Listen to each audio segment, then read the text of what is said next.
talking about the legal clause, the hold back post vacancy clause that you're going to need on every single one of your deals. Don't learn the hard lesson that I had to. So this is what happened. I purchased a property at 908 Northwest 8th Street in Mulberry.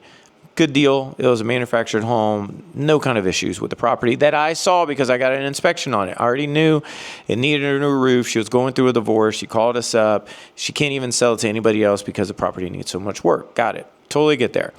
Now what was going on was, how do we actually make this stuff happen? How do we move forward, right? So I got the inspection. This is total protocol for what we do. We go through down the checklist, call the inspector gets everything done.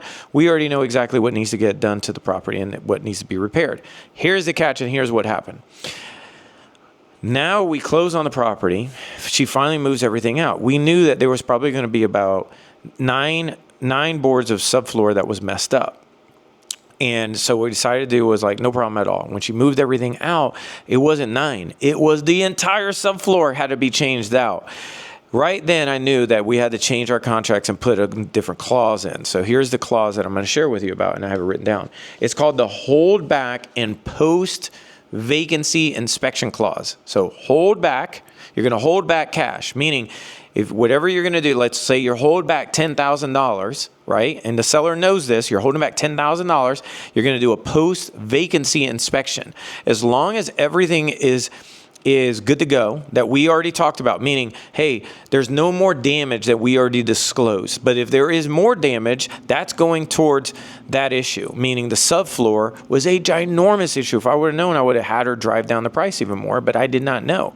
So that's the first thing that you want to do is hold back. It could be $7,500, it could be $1,000, but it's called a hold back post vacancy inspection clause. You could write it into the disclaimer form on the very bottom or very last part of the contract, but you want to make sure that you are actually doing that on every single one of your transactions, because what happens is if you find out that there's more issues that you didn't even know about, and she didn't know about either. So don't get it twisted. Don't think that the seller is putting a wool over your eyes on a piece of property. Judgment comes from the Lord, and I'm not him. So I don't even go there.